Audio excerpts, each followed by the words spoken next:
Hi everyone, in today's video I'm going to show you how to create Pintu Wallet. Pintu Wallet is a crypto wallet and exchange platform that allows users to buy, sell, store and manage cryptocurrencies easily, and it is designed especially for beginners with a clean interface and strong security features like account verification and asset protection. So to create Pintu Wallet, you can start by opening the official Pintu website on your mobile or desktop browser, and you need to open the Chrome and on the top type down Pintu Wallet and search for it. Over here in the top you can see that says trading crypto and futures. Click onto that option. Over here when you reach into this interface, you can simply select this option that says Launch Pro on desktop.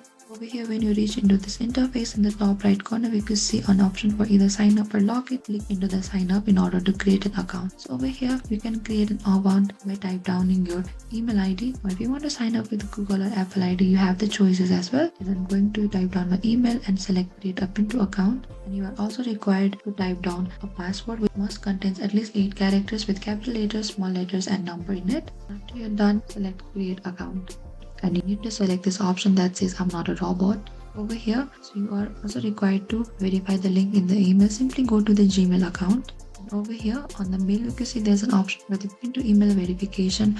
Simply click onto this option that says verify email and select continue to.